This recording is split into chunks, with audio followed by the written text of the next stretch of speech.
Hello, beautiful humans. This is Leashia from Ethical Wellness Programs, and you are listening to the Heal in Motherhood podcast, the show that combines the science of the mind-body connection and trauma research, along with spiritual teachings and practical tools to help women heal their lives from the inside out and reclaim their inner goddess, while showing up as the person, parent, and partner they came here to be. If you like what you hear on today's show, please don't forget to leave us a review on the iTunes podcast app so that we can grow our community and impact as many women's lives as possible.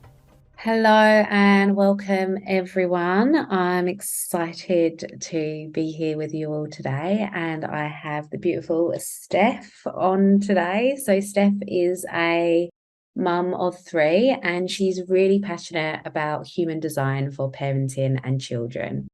And she also loves guiding other mums and business owners to find themselves and understand their gifts and uniqueness, and how to move through life with human design and gene keys. So welcome, Steph. Thank you for being here. Hey, Leashia. I am absolutely loving being here talking about things that we're passionate about. So thank you for inviting me. No worries, Ham. No worries. So, Steph, tell us a little bit more, because I'm sure there's a lot of people out there who are listening who have no idea what human design is. Obviously, I've gone on my own little journey with you so far, and I've delved a little bit into this human design, both for my business and in parenting. So I got the kids' charts read. But for those of the people that have no idea what human design is, can you give us a little bit of information about what that is and what it means? Yes, for sure. So I guess in a nutshell, the way that I like to describe human design, it's like a personality test for the soul. I really believe that, we're all here for a purpose. We have our unique gifts and challenges and what we're supposed to do in life. And I guess once we're born, we have this amnesia and we kind of forget. So this, I guess, human design is not even an awakening, a remembering of who we are, what we're here for, and how we move through life. And I absolutely love it as well, because it really encompasses both the spirituality side. There's some I Ching and Kabbalah and astronomy, but there's also science in it as well with the quantum physics. So I just love that blend of spirituality and science to kind of see who you uniquely are, really. Love that.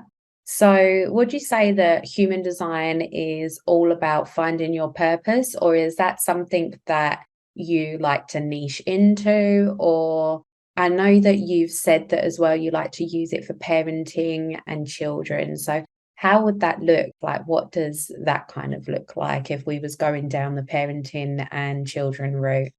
Sure. So to answer your first question, yes, it can help you align with your purpose, but it's not here to tell you, oh, hey, you're going to be a teacher or you're going to work as an accountant. It kind of allows you to move through life so everything is in alignment and that you're making decisions how you're supposed to, and you're using your energy how you're supposed to. So when you're showing up as yourself with all these, I guess, traits, and things just are more in flow, right? It's not a struggle. You're avoiding the pitfalls in life. You're not being conditioned the way that your parents have conditioned you and said, right, here are my kids, and I'm going to bring you all up the same, because we're all different, right?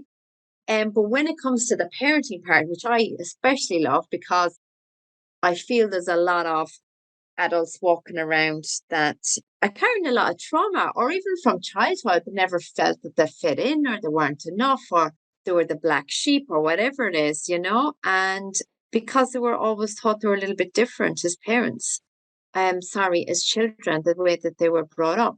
And the way that I use it in parenting is, I suppose, thinking about my own experience. If people talk to me different, or saw me different, or could navigate my emotions differently, or my environment, or kind of communicated with me differently, then I might have had a different experience, if that makes sense. I had a great childhood, don't get me wrong, but there's definitely things that I'm just like, I can see how that shows up. I can see how that could have been different. Yeah, so I guess it's kind of when I had the reading for my children with you, I guess from my own experience, what I got from it is that, like you said, all of our children are very different and they don't respond to one kind of parenting. Our other child might. We do that as parents, I think. And, working with mothers myself, I see this as like, we might say, oh, well, one child never did XYZ and the other child would never act like that. Or one of my children's a really good eater and my other child, she just nitpicks or, and which box they kind of fit into. But what it does is it helps you recognize that, all of your children are different and they've all got different energy types. So one of your children might be what we consider a really good eater, which would be eating the 3 meals a day and that's it and doesn't snack and nitpick or whatever, isn't a picky eater. And then you've got the other one who likes to just graze all day or who doesn't like to eat a big meal or whatever it is. And then we give them these labels and that creates the conditioning that then the child starts to notice and witness those comments or those conversations that you're having with another parent or how you respond to them when they're not acting the same way as their brother or sister. And it can be as simple as them not eating the same, a different food, what they like to eat or whatever. It can be these simple things, but these start to embed these ideas into our children that they're somehow different or they're not enough or they're too much in some way. So I feel like the human design for children chart really gives you sort of a bit of a roadmap, I guess, to what your child's energy type is and how you can start to respond so that you will then get them to feel seen and heard, but also to sort of comply with what your needs are and how they respond to society and fit in with other children. Some children like to have big groups of friends and some children like to just have one or two friends, and just honoring your child's energy type. Exactly. And that's it. Exactly. Honoring and knowing them and then parent them by design. And not that, obviously we can treat our kids the same, giving them the same love and attention and feeling nurtured and all that, but they're very, very different. So for example, I have 3 children and they're all completely different. One of them is just all energy, a multitasker, like a go-getter, a powerhouse, an independent, headstrong. You know what I mean? And then on the flip side, then I have a kid that's more, you could say, quieter and shy, but more intuitive and insightful, and then will sit back and be more observant.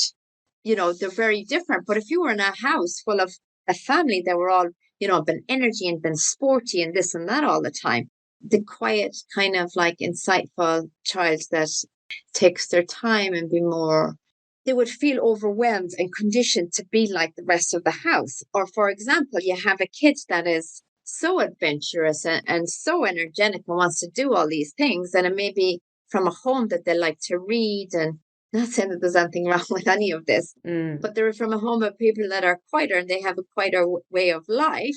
Then they're like, well, you're too much and you're too this and you're too that.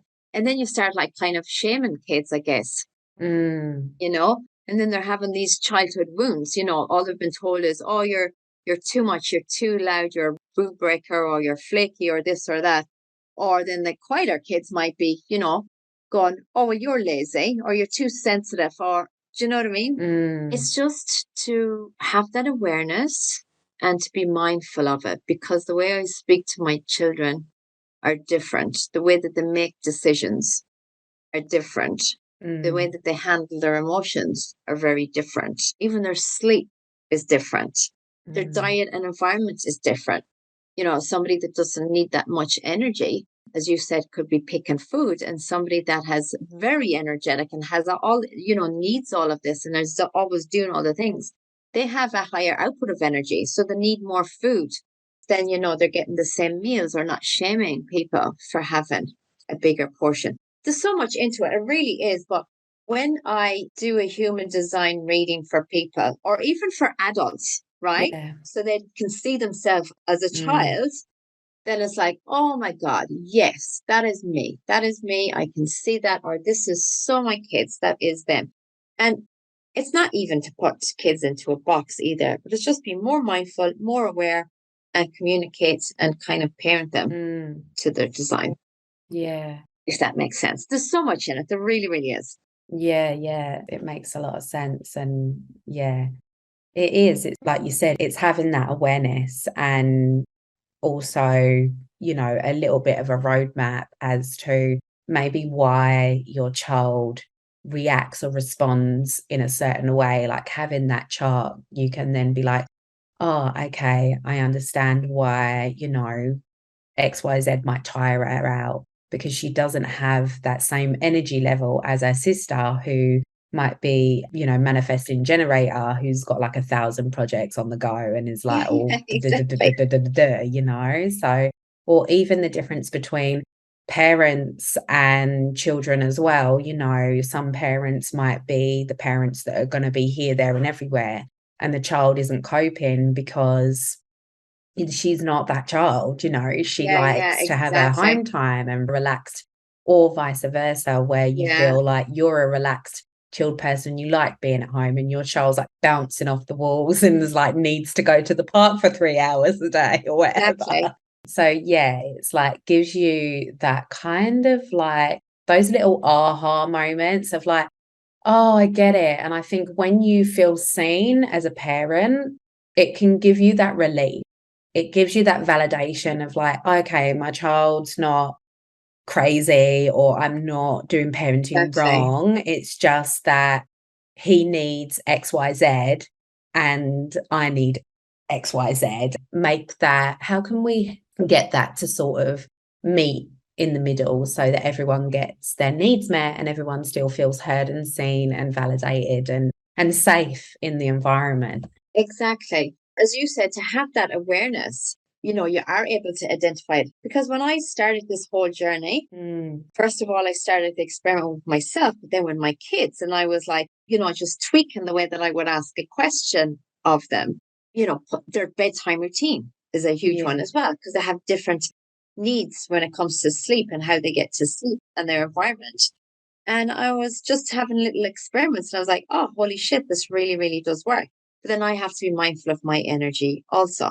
So I'm a Mm, projector, and I don't have a lot of output of energy, or I work better in little short spurts, and then I have a rest. And mm. whereas two of my kids are just like boom, boom, boom, boom, boom energy. And it just, drains me sometimes. So it's just to have that, I guess, mindfulness as well, going, okay, this is fine. They're supposed to have this. They're very energetic. They're a multitasker. They do things. Okay, let's tire them out. How can we do this? But how can Mm. I also be mindful of my own energy? You know what? I just love it. It's so insightful, and it's just fantastic. Again, it's just an awareness. Yeah. Putting your kid into into a box. Like the Gene Keys readings go into way, way more detail. But the parenting sheets that I have is just a great kind of 4-pager. Have a look and kind of, yeah, these are things that I could implement in some tools for my parenting toolbox. I could start doing straight away. Mm. Yeah, I think what I found quite beneficial as well, because both of my girls are projectors as well. So they have to wait to be invited, which I found super interesting in terms of friendships as well, Mm, because I have noticed, especially with my first, she will wait. Like she would stand like at the daycare, or when we went to like a play group or whatever, she would wait and observe. She's not the child that would be the first to sort of jump in and be here and be there. And that really helped me to not, push her and be like, go on, you're okay, da da da da da. And actually let her just sit with me and wait for someone to come and up to her and invite her and say, do you yeah, want to come and play, or whatever it is. yeah, And then she's so excited and she's so into it and she's loving it. So I just think like little things like that can be helpful, because we don't realize that, you know, when we're doing that, we are pushing our kids outside of their safety zone, you know. So it's being able to be like, okay, I recognize that this is something that she needs. So she needs to wait for someone to come to her, or she needs to wait until she feels comfortable enough to step out, you know. So, and I have had, you know, kids and mothers respond, oh, why is she being shy? And it's like, that she's not being shy. She's just waiting for someone to come to her and say, do you want to play? Like, you know. Exactly. She's already living in her design, baby. Yeah, exactly. And the thing is as well, if in hindsight she went out there and tried to play with kids and include herself in games without being invited, then she would look like that she was maybe being bossy or attention seeking or a know-it-all, because she kind of isn't very insightful and can read things. Do you know what I mean? And has great ideas. You know, so it's funny when you do realize it and you start doing it, it's actually like, oh my goodness, this so makes sense. Oh, I can see that. Oh, she is so this. Oh, he is so that. Oh, I do this. I do this. Do you know what I mean? But you know what? It's not, again, you can play with it. You can have a bit of fun with it and see how is this showing up? And then how can you tweak what you're already doing? Now, some kids already live by design because they haven't been conditioned to be something that they're not already.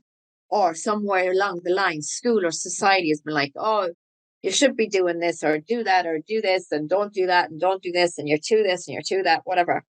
And so you do find as well that some kids might change a little bit when it comes to school because of all these societal influences and the way that people think we should do or we should be parented or kids should show up. If you find that your kid is feeling angry or frustrated or bitter or disappointed, then there's something, out of alignment, because kids are joyful. Kids are happy. Do you know what I mean? And we just want to keep that beautiful freshness and joy in their everyday life, Yeah, I love that. That's so, keeping that innocence and that, kids are awesome. I love kids. So, yes, how can people sort of start with their human design? I know you said that you've got the cheat sheets. Did you want to talk about that a little bit more for us? Yeah, absolutely. So basically, to find out your human design, first of all, you need to know your date of birth and where you were born, the location and the time. Not everybody has their time of birth. They're not on all the birth certificates in the world. So I do have software that if you know your date of birth, then I can narrow it down and we can discuss that later to see if there's any changes in that 24 hours. But from there, then we can basically find out what design you are. And there's 5 different designs. And then from there, what I have done from my own experiment and doing a lot of investigations, and also I've a certification in human design and Gene Keys, is I've pulled together, I guess, some parenting sheets to help parents navigate these little kids better and more in their design. So what it just basically includes, it's a 4-page and it has your strengths and weaknesses, and then some childhood conditioning, wound conditioning, and then their challenges. And then a whole section on decision making, on their emotions, on their sleep, on their diet, on their environment, and then a section then on how to parent your child. So there's a good little bit of information there, some great snippets, stuff that aligns and relates to it. So we have those sheets. And then if you want to actually delve in deeper, we can have an actual reading. I usually do a half an hour to an hour, half an hour or an hour. And then I can do it just for your child, or I can do it with the child and the parent. So then you can best know how to show up and parent your child as well.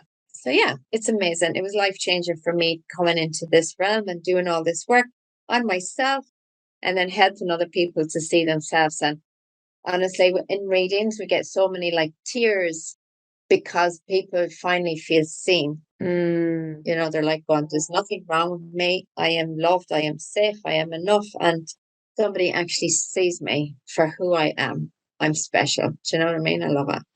Yeah, I think that that's really beautiful. And I feel like it's a good idea to have an understanding of your own chart and also the kids as well.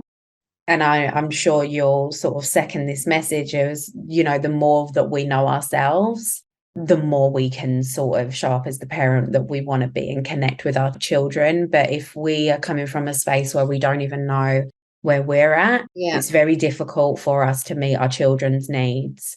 So first and foremost, it is really good to get your own reading done, I think. And yeah, having that insight and, like you said, just that validation is enough for people to go, oh, it's okay to be me, you know, because we spend so much of our life trying to fit in and do what society tells us to do. And we don't need to do that. We are, you know, it helps you step into your power and your uniqueness and see yourself for who you are and the magic of who you are. And yeah, I can definitely see how human design can be really sort of life-changing for some people, especially if you've felt, like you said, the black sheep, have always been the black sheep of the family, or never fitted in, or always felt like you haven't found your tribe, or whatever it is. And a lot of dis-ease within community and with our own self and our body and our parenting comes from this disconnection. This disconnect of who we are and trying to suppress who we are and who we're meant to be and what we came here to do. So, yeah, powerful stuff. Yeah, there is a lot of broken and damaged adults walking around that have never felt seen and heard. And, you know, imagine this beautiful gift you can give yourself, fully acknowledge and step into your greatness and go, this is who I am. And then been able to parent your kids by that as well. You know, it's just that, as you said, validation, you know, you're chosen one. You are special. You are here to share gifts, you know, and you are unique. That's it. That's what everybody is very, very special. And every kid is very, very special. Yeah. This is very powerful, important stuff when you get into it. So I absolutely love to share that with people. But yeah. It will transform your life. Yes. And your parenting, your life and your parenting, which That's is right. so important, because, you know, when we bring little beings onto this planet, it's our responsibility to do the best we can with the tools that we've got. And you now know about human design, and you know about all the things I do if you've listened to other podcasts. So get doing the work, ladies.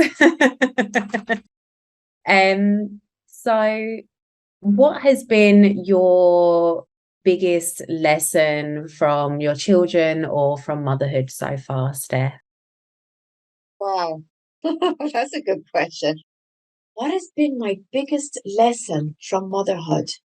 Just trust your intuition, I think, for me. Everything comes back to intuition, instinct, trust yourself. Have that trust that you already have the tools to have that trust in yourself, and that you already have that wisdom. It is all within each and every one of us, and to look inside yourself. It's when you get consumed with everything on the outside that the wheels fall off. So anything that you're struggling with or want to move forward with, or parenting or life or anything, the answers are within you. Just listen. You have everything that you need already. It's all within you. Beautiful. I love that message. I love that message. Thank you. And if people want to connect with you, where can they find you? How can we connect with you?